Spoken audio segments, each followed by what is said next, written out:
This episode of the Local Hustlers podcast is brought to you by Flamingo Pools, your go-to maintenance and repair company in the East Valley. Stop wasting your valuable time trying to take care of your pool and let the professionals at Flamingo Pools take care of it for you. Visit azflamingopools.com for a free quote today. You're listening to the Local Hustlers Podcast, East Valley Locals. Get connected with small businesses near you and dive deep into their stories, mindset, and motives. Entrepreneurs everywhere. Get ready to be inspired by business owners, entrepreneurs, and hustlers that you can relate to and learn from. And now, your hosts, Dallin Huso and Ridge Waldberg. All right, everybody. Welcome to another episode of the Local Hustlers Podcast. Tonight, I guess, Rich and I, a little late night episode. We're here with Adam Payne of Mint Carpet Cleaning. How's it going, Adam? It's going well. How you guys doing? We're doing great. Pumped to be here. Pumped to have you on the show finally. Yeah. It's been a while. We've been trying to get this together. Yeah, the fact that you guys were willing to work with my schedule was super cool. Yeah. That's why we're doing this at night. No worries. Well, we appreciate it. Know how busy it is being a business owner. Yeah. Yeah. Keeps you tied up. Yeah. So before we jump into things, why don't you take a couple minutes, give us a little background on yourself, kind of before you got into carpet cleaning. Yeah, so carpet cleaning, before I got into it? Okay. It's like really the only consistent job I've ever done, so it's hard even to think. In high school, I went to Highland, played football. In my off seasons of football, I got a job at Barrow's Pizza, which is still like my favorite pizza around here. It's so good. And I liked the job. The only issue I had with the job was the management. The manager at the time was just this hothead guy who like was a cool guy, but the minute rush hour hit, like a trigger came on, and he was just this rude and loud and was just always pointing his finger at you and telling you to do things, and it was like just so unnecessary. And I just remember hating that feeling of being like, I feel like I'm like just trying so hard to please this guy and just never being able to meet his expectations. So literally at that time, I worked there, I think, for about 6 months. And then, football season started, and I gave in my 2-week notice. And then I was going to go back to working with them, but did carpet cleaning. But that job made me realize that I don't want to work for somebody for the rest of my life. And, that was like my senior year of high school, or junior or senior year. I believe it was my senior year. And so that moment I was like, I didn't know what I was going to do, but I wanted to do business. I wanted to be the guy that is at the top. So, and then my Uncle Bronson, who is our uncle, he had a carpet cleaning business, and he's had one for years, along with some other businesses. And basically at the time was thinking of a way to work for somebody, but somebody that I knew I'd like to work for. And my uncle is a really cool guy. So I worked with him for a couple of years, and then graduated and went on a mission. And then I actually hated carpet cleaning. So I remember on my mission seeing, carpet cleaners driving around and telling my companions like, "Oh man, that job stinks." PTSD. Yeah, I was like, I'll never do that. So I came home and was looking for a job again. And, my Uncle Bronson was still doing it. And he asked me if I would want to help him out. And I said no. And I waited literally like a year. Probably not that long. It feels like a year, but I reached out to him again and said, actually, I want to check it out. And then working with him again, he told me that he's thinking of selling his business. And luckily for me, it was kind of a side business for him. So it wasn't like an established business with, a huge clientele base. Right. And he had old equipment.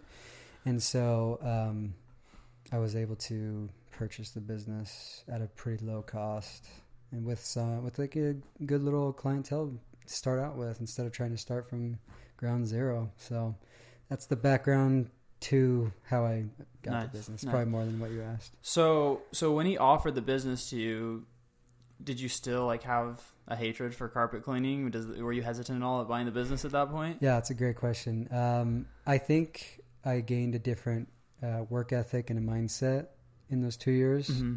And I didn't like it, but I didn't have a hatred for it like I did. And, as I got more, and I realized I would see like the checks he was getting for each job. Mm-hmm. And I was like, geez, he's making way more than I am. Yeah. He's giving me a tiny piece of that. So I knew in my head, like, if I did own it, I would be the person getting, those checks from people. And then, he just kind of teaching me the ropes and, realizing it wasn't as hard as I thought it before. Right. And at that point, I didn't have a hate for it or a love. But I'd say now it's crazy how like satisfying cleaning floors can be for me, and it's almost developed into a passion for sure. Wow. Cool. Yeah. So it was just a good opportunity that you saw to like become your own boss. And Yep. Mm-hmm. That's cool. I was actually signing an application to work at Fry's. And no, it's not a bad thing to work at Fry's, but I just didn't want to work at Fry's. Right. Yeah. My dad was getting after me about not having a job, and so I was like, man, I just want to own a business. I didn't know what to start, and then the opportunity came around. I had been doing it for at the time like probably 3 years with him total time, so I knew how to do it in and out. Yeah. Enough to be able to take it over and go right into it without him needing to train me a ton. And so he told me the number. I was able to round up the money. I guess I should have mentioned this. I did do a summer of selling pest control with a company here. And the money that I made there was able to help me purchase the business. And then I did get assistance from a family member of mine, and I was able to get it. So nice. Yeah. So before he had offered the business to you, because you had already decided that you wanted to own your own business one day, be your own boss. Did you have any other ideas of particular business that you want to start, or done any research? Onto other things. On my mission, a big part of my mission was in a very rich area, and I served a long time there. And I did meet a ton of extremely wealthy business owners. Yeah.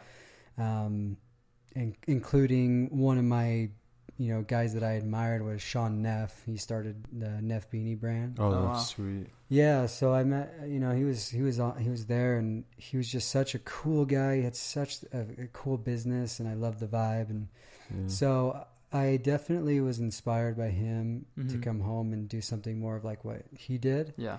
And I actually went back to that area and sat down with him after I had finished. Really? Yeah. And I sat down in his office at his warehouse. And he had this big old like glass wall office in the middle of this humongous warehouse that had every Neff gear you can think of. That's and he had so cool. all these employees, and he's had like a huge long hallway of designers all on big old, Mac computers just making new designs. And I was just enamored by it. And he just gave me like this list of things that he did to start his business. Oh, wow. And, obviously I didn't go into apparel or anything, but man, the things that he told me just like really stuck with me. Can you tell us about a couple of things I was about to say. Yeah, so I still have my iPad that I took with me that has all my notes. I wish I brought it, but he talked a ton about like just getting out there and selling yourself, because he started out like buying beanies at like Ross, and I don't want to screw up his story, so I don't want to go into it too much. I don't even know if he bought them at Ross, but he was basically ripping off beanies tags and putting his own on, and that was just because he didn't have any capital to work with. Yeah. And so he just went around the school and found people that he felt kind of matched his vibe of what he was going for, and he would just give them the beanie, and then they would start wearing the beanies around, and then people started noticing them, and he became friends with Burton snowboarder guys that were signed amateur snowboarders. Anyways, long story short, he said it was the ability to go out on foot sell yourself to your customers, and they'll respond. And I mean, I've taken that into carpet cleaning like none other. When I go into someone's house, I try to have a smile, talk to them about their life, connect with them on a level that maybe another carpet cleaner wouldn't. Mm-hmm. And I learned that from Sean Neff. It's pretty cool. That's sweet. Anything else that kind of resonated with you that he told you? Yeah, he did, but they definitely pertain more to what his business is. Yeah. And that would be like finding your niche in that. Yeah. And I say I definitely have done that as well. But his niche, I was wearing Toms at the time, my shoes, because I thought those were the cool shoes. And they're still really comfortable. But he said, look at your shoes. I mean, shoes have been around for years and years and years, except, they did it just a little differently. They tweaked it, and they were able to, create a huge business out of it. So he said, as everything's taken, but you can still, tweak something and make it your own. Yeah. And carpet cleaning is extremely saturated in this area. So it was extremely difficult to find my niche. And I'd say what I've done is I've tried to build a brand that stands out with, a clean design, a good name, easy name, a nice looking van that, doesn't have like a cartoon drawing with like a thumbs up, which is just it's like every carpet cleaner around the world, like that's their go-to logo. I think a cartoon Adam would be pretty cool. I think it would too. With like but you're right.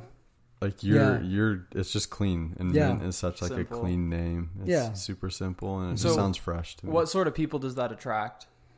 Definitely what I was shooting for, which was moms. That's definitely my go-to. Moms that are, trendy, and they're on Instagram, and because Instagram, as you know, has become such a huge marketing tool. For sure. With the influencers and stuff. So, a lot of those girls, and guys, they want to be proud of the things that they share. Mm-hmm. And, I feel like I've created a brand, especially in like the last 6 months, that, they want over so they can share with people because they're like proud of it. And so that would definitely be a target audience is, people who are on Instagram and they can share. And, that's cool. For somebody trying to start something, do you think it's good for them to try and find a certain crowd or just cater to everyone? That's a great question. It probably depends a lot on what you're trying to do. Yeah. I think it could be overwhelming if you try to cater to everybody. Yeah. But there are definitely, I mean, with my business, it does cater to everybody besides maybe young people who are still in high school. Yeah. But even like I during the winter times, I clean cars. Oh yeah. Oh really? To kind of tap into college students who have cars sweet. but are renting. Mm-hmm. But it's just too hot in the summertime to do it myself. Yeah. But yeah, I try to cater to different age groups and stuff, but I could see it being overwhelming for whatever business you're in. Yeah. Were you pretty specific on like that niche, like moms, or do you feel like you made your brand and that's what you found was attracted to it? I think naturally, moms want their houses clean more than dads. Yeah. So I think except for my dad. Yeah. So I think just naturally with any cleaning service, it's just going to be moms, and so women in general just want clean floors for their kids, and so it just naturally happens that way with cleaning services. So going back to right when you were getting started, I know you had obviously some business tips from the owner of Neff. Mm-hmm. You knew a lot about carpet cleaning, but kind of running the business, was that kind of bumpy at first, or do you feel like it was a pretty smooth transition going from cleaning the carpets to running the business as well? It was extremely bumpy for the first couple of years, probably because being totally honest, I wasn't fully invested into the business for the first couple of years. And I think that was because I saw it as an opportunity to learn business. Yeah. And then to sell it quick and then, do something that I was more interested in. For sure. But yeah, there was a weird transition where I was like, but there's days where I enjoy doing it and I'm making good money doing it. Yeah. So it was really bumpy because I didn't feel like I was truly fully invested into it. So I wasn't doing much marketing and my organization was sloppy. I ended up just hiring my older sister to be my assistant. She answers the phones, does my scheduling. She helps with organization. She does all I was just doing jobs and I wasn't even really writing down any contact info about them. So I was like, I would go through my phone and just have all these unknown numbers. I'm like, there's no way I'm gonna remember who these people are or whose number this is. Right. So now she's getting emails, she's getting numbers, she's getting addresses, she's getting descriptions of each job that we do, and she's doing everything with the softwares and all that. So before then, it was just clean the house, get the money, and then we try to focus on something else. Yeah, and that was extremely bumpy. At what point did you realize that you needed that? Like, did something happen, or was it kind of like over time, like, okay, I need to do this, and then you finally did it? Or was it something like, all right, I need to get someone to help me out. It was like, I knew it for a long time, and I always try to push myself to do better. Yeah. So I think in my head, I always thought, I will get better at this eventually. And I will take the time after a long day on a summer Arizona and sit down and go to my desk and do all my organization. Yeah. I truly thought I would do it, but a year would go by and I didn't. And it wasn't like, it's just, that's how I have been. It's like all through high school, I was unorganized. My desk and my backpack was just paper shooting out. So me and Don know exactly where you're coming from with that. And it just worked out. It was like, my dad mentioned to me, like, hey, Jessica is just at home. She could probably work for you. Huh. And I was like, yeah, that works out. I was looking for a way to have better organization. Yeah. And she is better. So, are you the type of person that struggles to like delegate certain tasks or not make all the money because you have to pay other people? Yeah, I'm for sure trying to get better at delegating. And you guys caught me at a time where I think for the first time I feel like my business is really taking off. Yeah. And so right now I'm looking for my first at least part-time employee. I've had a lot of people help me, just come along with me and they help me do the jobs, but I've never hired anybody to actually run a truck. Yeah. And that's because I've always been so nervous of them not connecting with the client, not doing the right chemistry and damaging carpet and being careless and dragging hoses and breaking something. That all that stuff like made me so nervous. Yeah. So I was just like, I'll just do it myself. And so that only works for a certain amount of time, and then you kind of get to a point where you're burning yourself out because you have all these jobs every single day. And you're trying to do it all yourself. Well, and you can only grow so much on your own. Like and if you want to further expand, then you have to hire more. And I have another van that's it's a machine. The original one I bought, I've bought a new machine that's much newer than the one that I originally bought. But the old one does work, and it cleans carpets amazingly, and it's just old. Yeah. So I have one sitting in my backyard. And just like that, I could have two little vans going. So you have the means to do it. It's just a matter of finding the right person. Yeah, it's just a matter of finding the right person. That's a big deal to me. Yeah. I don't want to just hire anybody. I try to obtain like a standard for myself and for my business and for I want people to think of mint carpet cleaning is the guy that takes the extra step to get a certain stain out or to talk about your life. I mean, in the long run, I'm sure people don't really care for me to talk to them as much as I think they might. Not saying I spend 30 minutes talking to them, but I just want to connect with people because I think that's good for me personally. I think it's good for the business. So building trying to relationships. Yeah, exactly. So trying to find someone that is good with people and is a hard worker. It's it's not impossible to come by, but it is somewhat difficult to find somebody. How do you like figure out if they have that, like without hiring them? I don't know. I guess see if they mess up. do maybe like an on-the-job interview sort of thing. Yeah. I think that it also falls on me to make sure that they're trained properly. And for sure. Absolutely. So, yeah.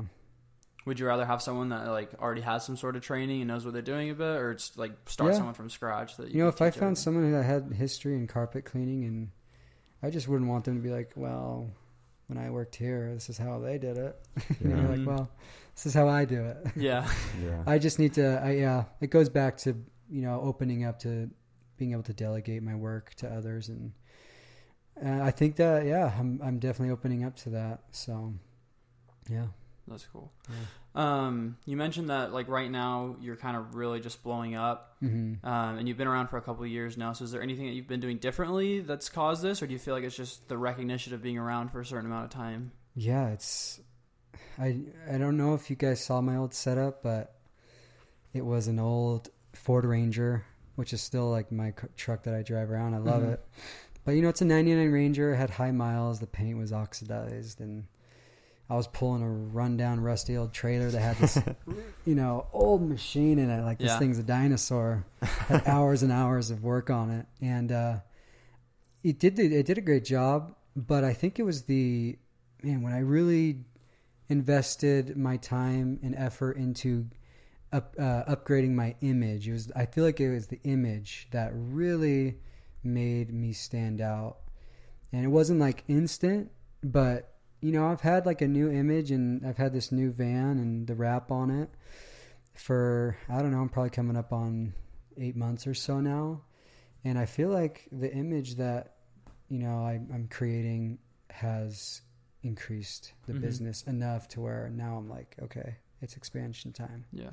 So it's not just like, oh, I know this guy, he has a Ford Ranger and he's coming with his trailer. Yeah.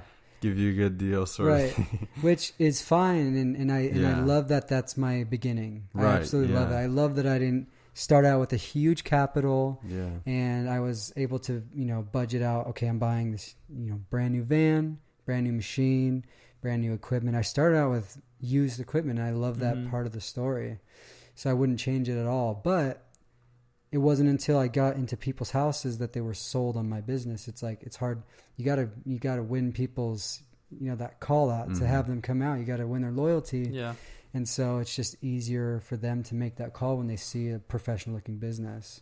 But my old setup, it was great. It was just, if they saw a nice looking van that had great reviews and a lot of history, online and on social media, people are just, they'll tend to choose the more reputable brand instead of just the random guy driving around in an old setup. So. For sure. But you got to start somewhere, right? You have to. And I absolutely love that's my story.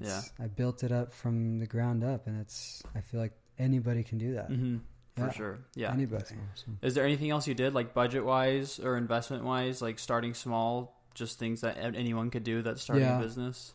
I didn't go to school for business, and I don't know if I ever will. I'm a much better hands-on learner, so I felt like just buying the business, I would learn these things, and I have. And I think that kind of falls into it where, I was, trying to budget in the beginning and trying to figure out what was necessary to buy and what I need to expand. And, it was like everything was going into one account.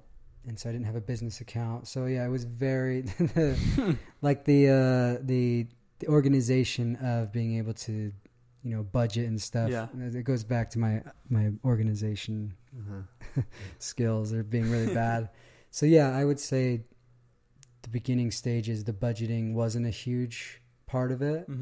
But when I started to realize budgeting is a huge deal, I definitely saw like my business account saving up more money to invest back into the company. Yeah. So, budgeting, huge deal.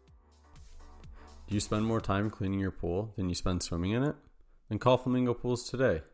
Flamingo Pools is your go-to swimming pool maintenance and repair company in the East Valley. Whether it's weekly maintenance, repairs, green to cleans, or one-time cleanings, Flamingo Pools will take care of you. Honest, reliable, and innovative. Just a few of the many good things Flamingo Pools customers have to say about them. Ask them about their mineral treatment, which will keep your chemical levels down, allowing you to have a healthier bathing experience. At Flamingo Pools, they know that your pool was made to be enjoyed, so let them handle the rest. Check them out at azflamingopools.com or give them a call at 480-422-6013. Mention this podcast and you'll get your first month of maintenance completely free. That's azflamingopools.com and 480-422-6013. That's sweet. You talked about, you said a bit about education. Did you go to college? Any college? I went to one semester at Chandler Gilbert. Nice. Right on. Yeah, I loved it. You can tell. Yeah. The thing is, like, anyone who goes to school, I think it's awesome. But I also have a pretty strong belief that school's not for everybody. For sure. But yeah, if you go to school, it's a great thing. Education is great, but there's just so, like, in today's world, especially, there's just so many ways. So many opportunities to. Yeah. There's other forms of education besides, like, the typical classroom. Yeah, absolutely. I mean, the amount of education I've gotten from YouTube. I don't know about that. I've heard that a lot. Yeah, so. Where in the timeline was this when you went to school? Was this like before you bought the business, when you were trying to take over, or what? Before I did summer sales. Okay. Yeah. So I was going to school and I struggled, like I already mentioned, I struggled through high school to stay focused and to have the motivation to do schoolwork.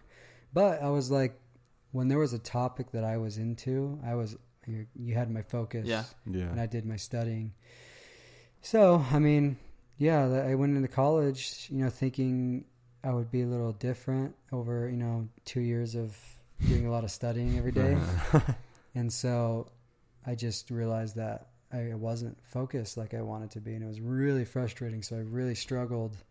I had good grades and stuff, but it just felt like I was really messing with my mind and trying really hard. So it was just like the opportunity. And then, did summer sales, was like, okay, I'll put school on the back burner for now. And then, the business opportunity came around and I was just doing it. I've learned probably more than I would have in school. Yeah. For me. Just, being hands-on, right? Yeah. Just a hands-on learner. If someone's good at books, then they'll probably learn way more in school. Right. In probably a way shorter time period than I did.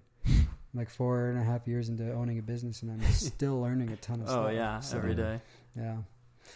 Talk to us about sales real quick. What kind of experience was that? Did it have any impact on the way you run your business? The summer sales? Yeah. Summer sales. Yeah. I had a great time. It was like with such a close group of my friends that I grew up with. So we would all get together every single day, get us all amped up, drink that Red Bull, drive out to Maricopa, and you're just like in the car, like, I'm going to make 6 sales today. Yeah. And then you get 0. And you're like, you need that motivation from your friends to just keep going. Yeah. So I think that, like, I learned a lot. I learned that I'm not a great salesman, for sure, especially for something that's not mine. And I didn't particularly agree with a lot of the things that we had to sell, like contracts, get them on a 2-year contract and, just be pushy. And it's a great business, but, and I love the people who own it and the people who work there, but they're trying to build a business, and so they want you to make the sale, but I just didn't like the pushiness of it, and I didn't like knocking doors every day, and I didn't want to sell something that I just felt like I wasn't passionate about. Yeah. Because, you are a good salesman because you sell your business, but it's something that you believe in and something you have a passion for, right? So you're happy to absolutely tell people know about that the job that I do, people are going to love. For sure. Right. They're gonna, and I try to do my best to, keep my price good for everybody.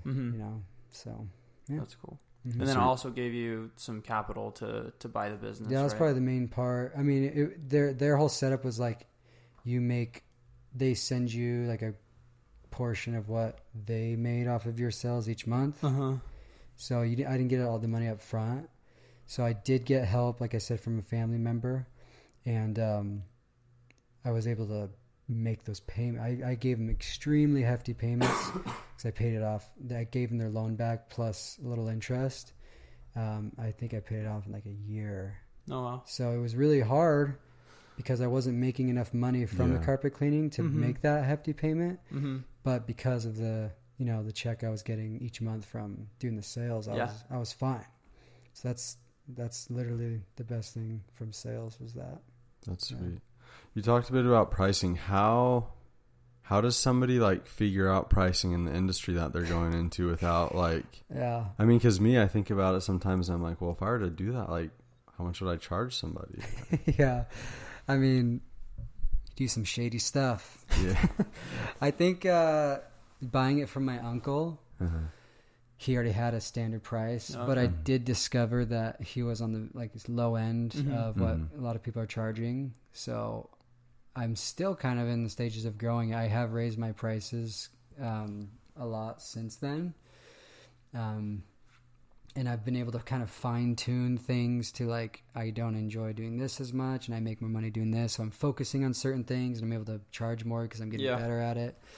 But what I have done that I guess could be perceived as a little bit shady is I would just call businesses that have been around a long time and just say, hey, I need carpet cleaning. What do you guys charge for 3 rooms? What do you guys charge for tile?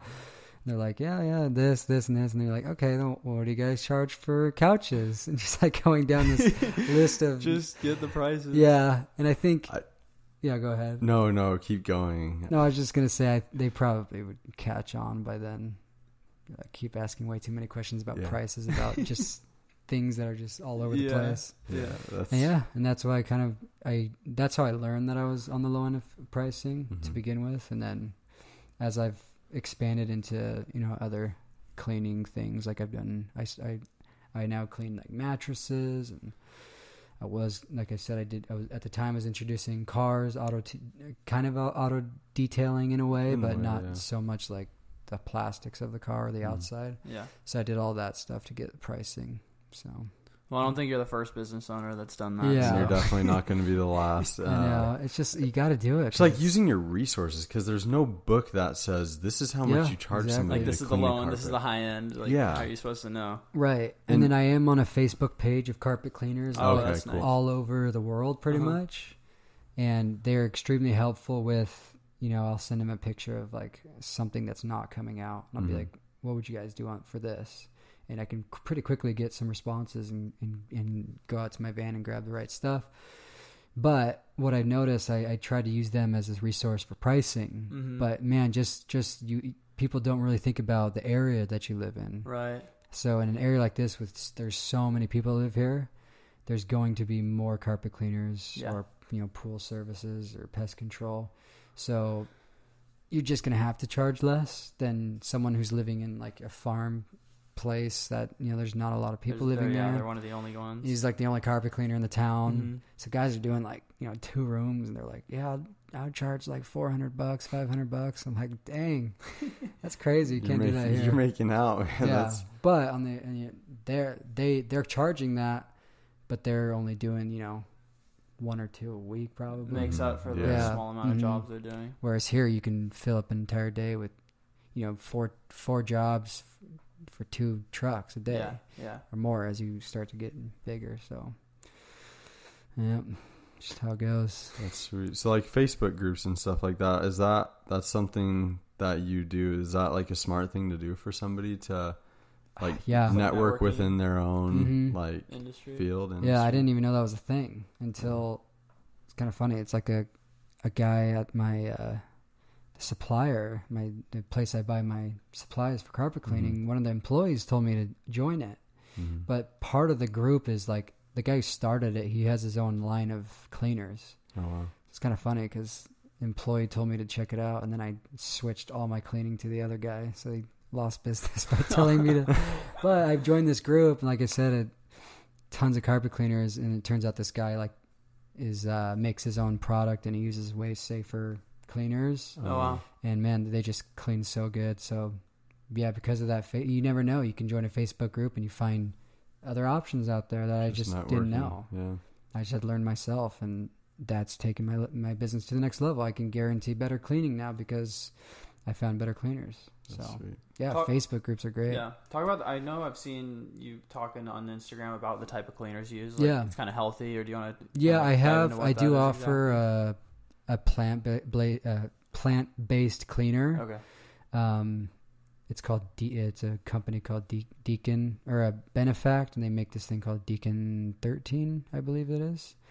But it's like super good plant-based cleaner. Disinfects, and a lot of guys have used it to disinfect because of the the coronavirus and stuff. It's like approved by the EPA or whatever. But right now it's hard to get because everyone's buying it. Yeah. So I have other stuff. I have biotech, something like that. I can't remember all these crazy names of each thing, but yeah, that's my safest cleaner. I'd say all the cleaners are safe, but if there are people who are more allergic to just cleaners in general, so they there's not a lot of businesses, I'd say, in the carpet world that offer 100% plant-based cleaning. It is a little more pricey because I can break down numbers, but it's just way more for me to buy it. Yeah. So but I think it's something, just having it as something to offer. And that's kind of why, I went with the mint color. I wanted to perceive like healthy and clean and, more organic feel to the business. Yeah. So yeah, I do offer that. But the cleaners that I did find with this guy on the group, his are way more safe than, what you find at big chains. Mm-hmm. So. Do you feel like that attracts clients too? Do you promote that a lot, that you offer? I haven't promoted it a lot. I should. But I haven't had as much traction as I thought I would on the plant-based cleaner. Huh. Once I tell them the regular price and then I tell them what the plant-based price would be, they usually are like, I'll just go with the regular. Oh, really? Yeah, so... That's surprising because it's such a big thing right now. It's such a trendy thing, healthy, organic, plant-based. That's what I figured, and I think maybe in the future, on a larger scale, as more people do it, it will become more popular. It's just probably not something that people think a lot for carpet cleaner. They think a lot for food, but for carpet cleaning, they just don't really think about it. But I'd keep it in my truck at all times in case somebody wants it. So it's something that I'll always offer. Yeah, probably also depends on the demographics too, sort of thing. Yeah, who you're talking to. Exactly, yeah. Someone who's super health conscious is going to obviously be more up for it. Yeah. So talk to us about what you've done to market and advertise your company. Yeah, it's nothing extensive. I've not spent a lot of money in marketing. Really? No, yeah. It's all been mostly word of mouth, to be honest. And it's not until, recently I think a couple days ago, I don't know if they might have shown up on your guys' phones. I've done a couple ads. Oh, really? Oh, sweet. Yeah, and for the first time, I got a friend of mine who's a photographer. Mm-hmm. I got a couple models, and they're close friends of mine, but I call them models. Just called up a modeling agency. That's right. Yeah, clean some carpet. Yeah, and so we went to a house, a really nice, cute house that someone had just rebuilt, and they offered it for us, and we took some professional photos, and I was just blown away by how nice it looked compared to me doing a job and taking a photo with too much light coming in. So it's like one half of the room's too bright. So it goes back to that imaging thing. I feel a little bit more comfortable doing ads now because I have professional photos and so word of mouth has been huge for me. And I think that goes back to, me trying to connect with people and doing each job a little bit slower and make sure that I'm doing the right cleaning because, people are like, dang, this looks great. And they're going to refer you. They're just going to. That's how service industry works. So over 4 years of business, and it's mostly been running off of word of mouth. Wow. So that takes patience, right? For sure. Right when you started off, you had your little clientele, and you just kind of waited until those people just started referring you. Yeah, and I did referral programs and stuff where if they refer, they get a room free or whatever I was doing at the time. Yeah. And that helped a lot to kind of give people an incentive to shout me out and stuff. And then I did do I'd say a couple weeks of doing a lot of influencers. I was new to the business, and I didn't companies were doing like free trades, like free, like complete house clean. And then for like a shout out, I just couldn't afford to do that. I needed the money. Lot, yeah. So it's a lot. It's a ton. So I did try to do that route and it did help a little bit, but I always would just go back to word of mouth. It was just like my days were filling up with jobs, and I was like, I never really got to the point where I was like, shoot, I need to do some marketing because I have no jobs. Right. So my days were filling up with new referrals from people just telling their friends about it. Mm-hmm. So like right now, the business is taking off, and I think that has to do with Corona a little bit, but I'm trying to ride the wave and keep it going. And so that's why I got some good photos done and doing some actual Instagram ads, Facebook ads, and I'm going to have them run for a lot longer than I have done in the past. And I've had great response. It's pretty cool. Yeah. What made you want to run the ads? I just felt like it was time to expand. Yeah. And I was doing enough jobs for me a day that I could handle. And so I felt like if I'm going to hire somebody, I want to make sure that I have consistent work for them. Right. And so, yes, I have days that I don't have as much work. There's weeks that I don't have as much work. Then I have a on week. And so I just felt like I need to be more consistent with jobs in order to expand. Mm-hmm. And so I thought, what's the next step in marketing? Let's try this out. So, Sweet. Yeah.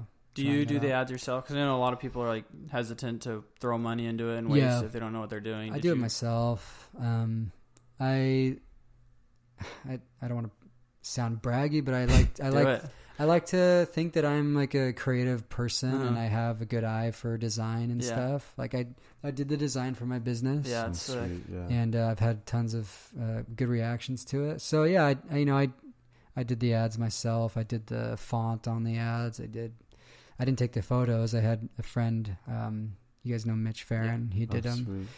And he did an amazing job editing the photos. They look so good, like better than I could have done for that. I don't know anything about photography, but I was able to do the rest of it myself, and I just run it myself. And if it becomes overwhelming, then I'd for sure hire. Yeah. But I'm definitely there's something in my head that I love to invest small and then make a big return. That's always kind of been my mindset, and I just keep doing that.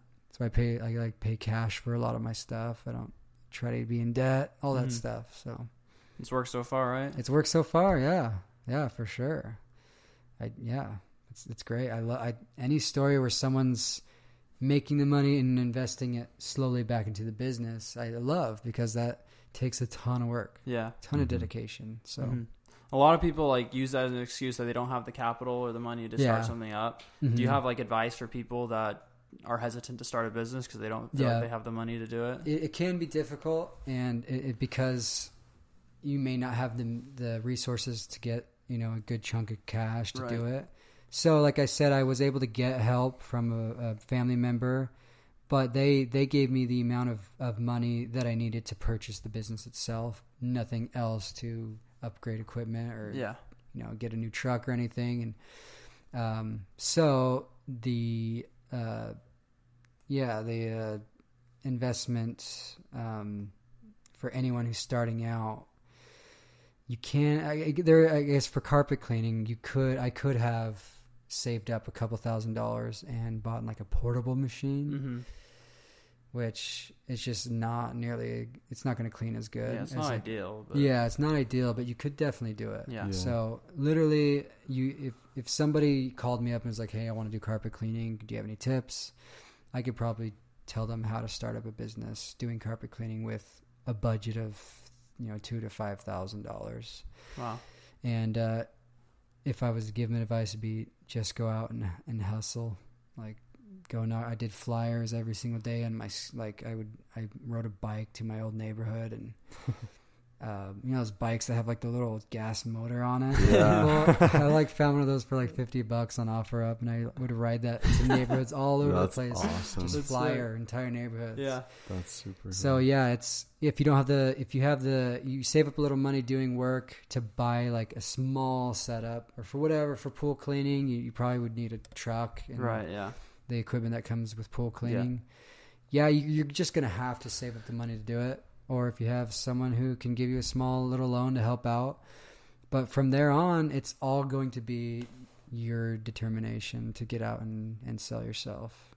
So, yeah, I didn't have the money for marketing. I didn't have the money for those things. So I just had to go out by myself and flyer neighborhoods, knock doors. Now I was knocking doors for my own business. Mm-hmm. And it was a lot easier to... Was there any traction from that, from flyers? Yeah. Mm-hmm. I think Orangewood was my best flyer. Really? Yeah, I got 3 jobs. I think I got a call like on my way back to my bike. I locked it up in that like little park in between. And I got a call from somebody that I had placed a flyer at before I even got back on my bike. And that was like one of my first sales by myself. It was a new customer, and I went back. I ran back over. Yeah. I was sweating. Yeah, you're kid on stoked. They're probably like, "This is the kid that I'm gonna have clean my house." Yeah. And I did just a small rug for them, and I did it for really cheap, and it turned out great. And that person has stayed with me for like the last 4 years, and I clean their house like probably twice a year. That's awesome. And they've referred me to tons of their friends. Wow. So just from that one house, got in tons of jobs, and then I got 2 other houses in Orangewood from that day. So hustling works. It does, yeah. I mean, it might work slow, but it definitely works. Yeah, absolutely does. I know you mentioned a little bit ago Instagram marketing and how big that can be, like organic Instagram. Yep. I know you've done Instagram a ton with your business, just your posts and your stories. Can you talk about that a bit, and how you learned how to do that, and then how it's helped the business? Yeah, I mean, I didn't know anything about Instagram until I got home from a mission, and didn't even know you can make a business account and all that stuff. So I just felt like it was a place where I could post my work. Yeah. And it was easy for people around the valley to see it without having to spend money on like an expensive website or anything. And so I just started a little Instagram page, and I post before and after pictures, and it kind of is cool because people always tell me, "Oh, I'm on your page all the time," because I like to see, the dirty floors getting cleaned, and so it's become a kind of a satisfying thing. I was going to say, because that's kind of another trend, like a satisfying. It is, yeah. You like it looks see cool like to see the compilations of satisfying videos of like pressure washers, dirty to clean. It's like it is, cool. And that's literally like a huge reason why I like the job, is because it's satisfying for me too. It's almost therapeutic at times to see like this. The steam is just eating away at grime and dirt, and a year or 2 of people just walking on their floors just going away instantly. That's so sweet. Instagram, it's become such an easy tool for people trying to start out with no money. It's just such an easy way to market, and the ads are cheap. Yeah, you can set days and a budget that you can afford, and then you send it out to everyone that in the valley. It's super cool, super simple. Yeah. Sweet. I guess talk to us about the plan moving forward for Mint. Like, what do you have an end goal in mind? Is it just whatever happens? Yeah, it's up in the air. Yeah. I'm really open to anything. I am expanding. I'm trying to do some new lines of cleaning services, and it's always been selling it, or it's always been expanding and hiring employees. Yeah. And so I would say I'm definitely now leaning more towards hiring and expanding, and then just doing more of like the management type stuff. Because I do have friends that we want to get into e-commerce and stuff together. So you have interest in other business I ventures do, yeah. as well? And I think that's totally fine. I think it's healthy for people to want to do more than one thing in their life. Yeah. I think it's traditionally you just pick one thing and you do it. Yeah. But, there's so many things that you can do. I do a lot of music, and that's a passion of mine. So I want more free time to make more music. Oh, we forgot to tell you were going to sing a song. Yeah. Yeah, at the end you have to. It's like a 5-minute thing right now. Yeah, I don't like singing in front of people like that, but it's so scary singing in front of people. But it is. I go to friend's house, and we like to just play music, and yeah, that's a passion of mine too. So it's like thinking of ways to be able to make a living, but also to open up free time and explore other passions of mine. yeah, I think that's totally fine. Whether I sell or whether I expand my carpet cleaning business, whatever I'm going to do is going to be business. Yeah. And so the things that I've learned building this business they're going to carry through for the rest of my life, for whatever I do. Yeah. So I think people get stuck on thinking like, oh, I need to have this business forever. Like I started, I need to just keep it forever. Like, and you're stuck. Like you have to make the right decision on what you do because that's what you have to do. Like it's okay to like, if it's bad, it's okay to just dissolve and be like, you know what, I'll start fresh. Or if it's a learning good, experience. Oh, totally. Like sell it and start something else. I think people have in their head, they imagine building it up and having a big office with, hundreds of employees and and that's great. That's super cool, but it doesn't, you especially today's age with computers and all these resources, it's like you don't have to have this huge business that you have to focus all of your attention on. In fact, I think it's therapeutic for people to make sure that they have free time for things that they love to do. Because I can in confidence say that carpet cleaning is not going to be something that I want to do for the rest of my life. Right. Cleaning the carpet. Cleaning carpet physically, But if it grows into a business where I'm able to create jobs for people and they're doing a good job and I'm making good money and being able to support my family, but then, have free time to do other things that are probably, matching more of what my passion would be, then I'm all game for that. Yeah. So.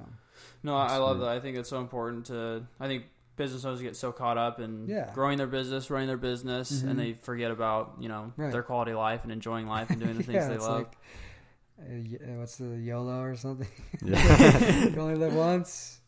Yeah, I guess that applies to business for sure. Do you have any tips for people that are just, so unorganized or just don't have time to do the things they love? Yeah, I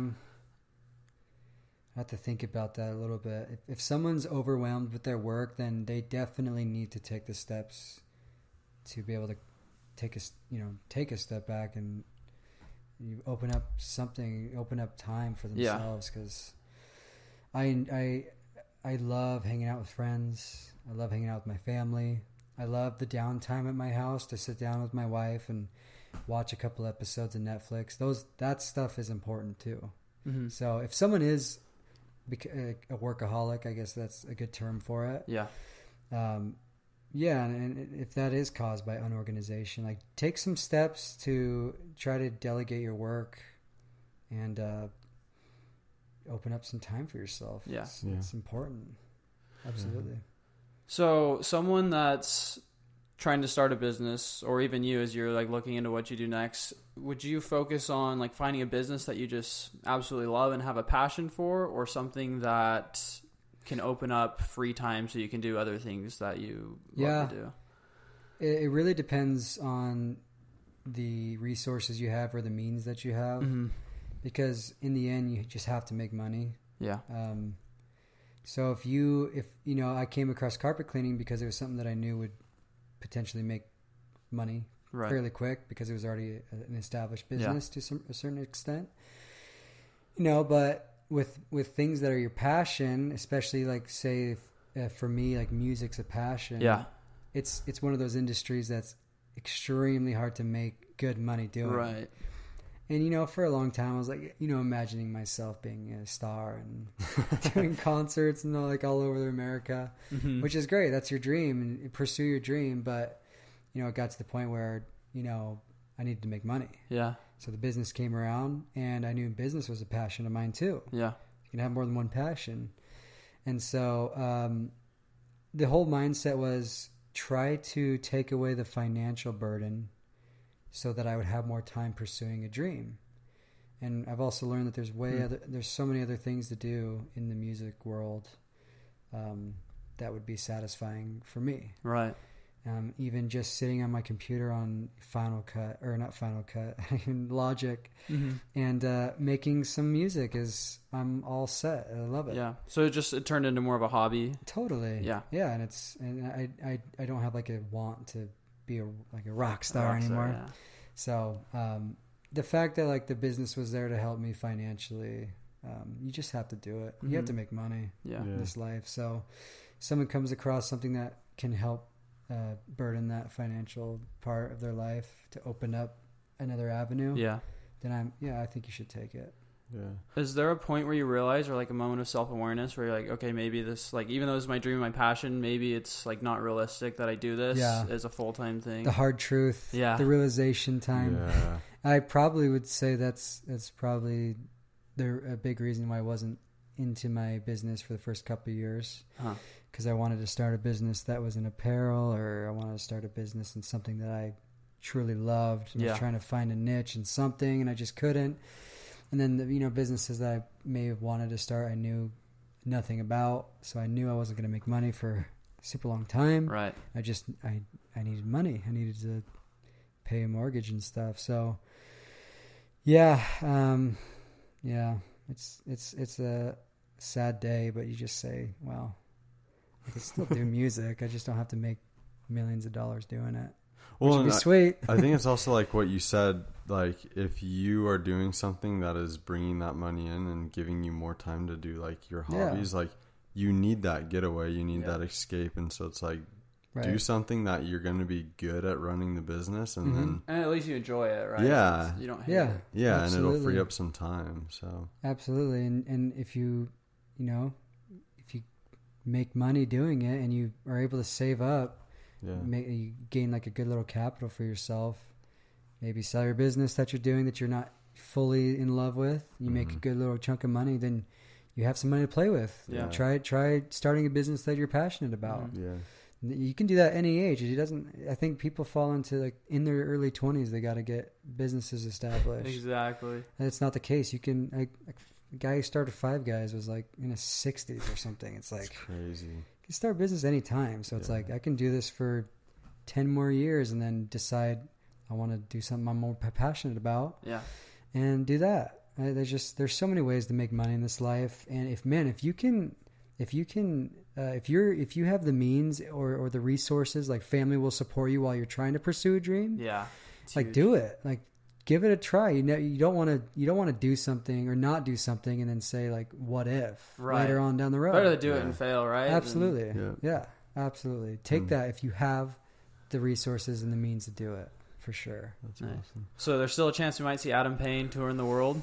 Maybe. Never know. I don't think that's honestly that I think I've discovered that's not a passion of mine. Oh, okay. I have done a few shows where I'm singing in front of people, and I feel like I've done it enough where people are like, usual musicians say like, oh yeah, you get used to it and you like it more.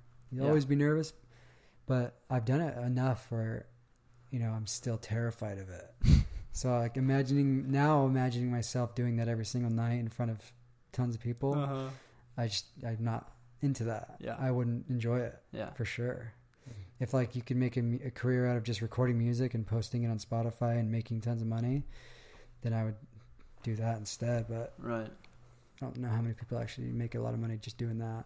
But yeah. Well, it's been sweet, Adam. Is there anything you'd like to tell, the listeners or someone that's trying to start something? I don't know, just some advice. Anything you'd like to I think I hope my message or, feeling that people get from listening to this from me is you don't need to get a fat loan and be in a ton of debt to start a successful business. Yeah. I built my business from the ground up and I am like super passionate about that. Yeah.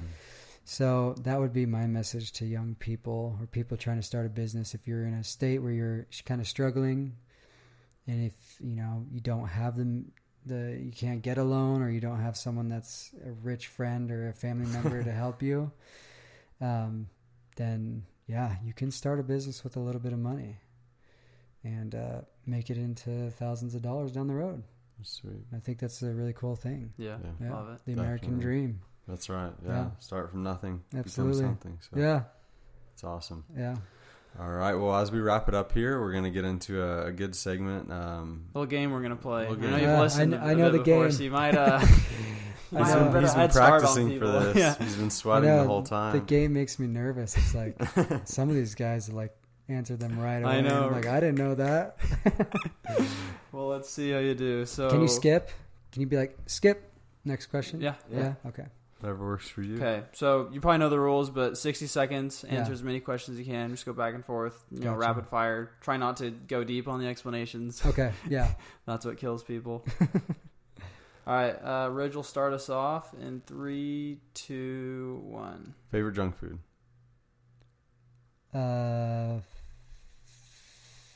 Doritos. If you could have one superpower, what would it be? I would want to fly. Sure. Music you turn on when nobody is around. Music I turn on. Oh man. Gosh. When no one's around, shoot. Skip. Your own music. Come on. My own music. Yeah. If you're stuck on an island, what would you bring? A guitar. Favorite quote? If you're not first, you're last. If you could have dinner with anyone in time, who would it be? Dinner with anybody? Yeah. Steve Carell. Oh, sorry. Oh my gosh, your spirit animal. Skip. Best business book you've read? Skip. Best podcast? You guys. There we go. That means you automatically win. Steve Carell, you a big Office guy? Or? I love The Office, and I've done a little research on Steve Carell in general. He's like a super hard worker. Really? Yeah. Yeah, so he's a guy I admire. What are some things that he's done that like have anything in the business world, or Well, I don't know if you guys know much about the acting world, but being like having a sister that does theater and stuff, and how hard it is to get gigs and stuff. The guy just for a long time was doing just little commercial gigs, and just to push through, maybe not getting the auditions and stuff that he wanted, was able to land some things that totally just flipped his career. And it just, the whole perseverance of anybody that just hustling with those actors, it's audition after audition with rejection. So someone as funny and as talented as him, I just was curious to see what this guy went through to get where he's at. And he's just super hard worker. It also translates to business, right? Absolutely, like everything that he did. If Steve Carell started a carpet cleaning business, he would be the number one. We like it. You're gonna have to go into business with him. Yeah, I'll email him. We talk all the time. We'll send this to him. Hey, go listen to the episode. Yeah, for sure. Sweet, man. Well, yeah, thanks again for coming on. Yeah, absolutely. Before we close up, so spoiler, Adam and I are actually cousins, so cool to see like where your business is. I remember when we were both in elementary school, we would do like hot dog stands. That's right. We'd go to the store, get like soda with That's all the money we crazy. made the week before. We'd go get new stuff. And so just like entrepreneurship from a young age, even though, I mean, me personally, I had no idea what entrepreneurship really was. I had no plans of starting a business, but it's cool to see, where we were back then. We had the whole block there.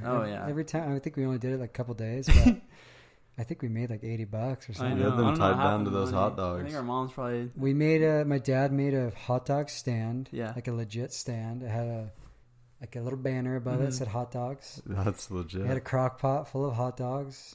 We had the mini sodas. Mini sodas. And man, the whole block would come to buy it. Yeah. And we like invested the money we made back into it for the next week, and we get more stuff. We get candy and stuff. And that was awesome. That's sweet. I don't know why we closed down. I don't know why we didn't keep doing it. Nobody came and shut you guys down. Should have went for it. Come on. Probably. Yeah, we got a letter from the city saying we need a permit. Yeah, you guys are running out the main guys out of business. You need to calm down a bit. Underground business. I think that's our true passion is hot dogs. We should have started a hot dog restaurant. All right. Well, maybe next. What did we call it? Do you remember? I don't know. We called it something. Yeah, we had it on the banner, right? Yeah. Do we mix like our last names? It was like Huso Hatch. Something like that. Yeah. Yeah, probably something like that. Yeah. All right, maybe one day we'll be back. Yeah, maybe we'll start one again. Maybe we'll use the money and get I started. forgot about that. That's so cool. Been businessmen from the start. I know. Who would have thought? That's hilarious. Sweet, man. Well, yeah, thanks again for coming on. Yeah, it's been good. We've learned a lot of stuff. How about you take a quick second and tell the listeners how they can find you? Instagram, Facebook, Instagram's probably my go-to. I think it's just the easiest for everybody. Everyone has an Instagram. Yeah. So mint.carpetcleaning. And I got the little mint carpet cleaning logo on my picture. It's white with mint. The mint is a mint color, so it should be pretty easy to find. And then all our contact info is through there. Soon to come is going to be like online booking and a website, like an official, stay tuned, really nice website. So stay tuned for that. But easiest way to contact us now is through Instagram. Sweet. Yeah. All right, there you go. Okay. Thank you guys. This is so fun. All Yeah, right. it's been good. Yeah. Okay, we'll catch y'all next week. Have a good week. We'll see ya. Bye. Bye.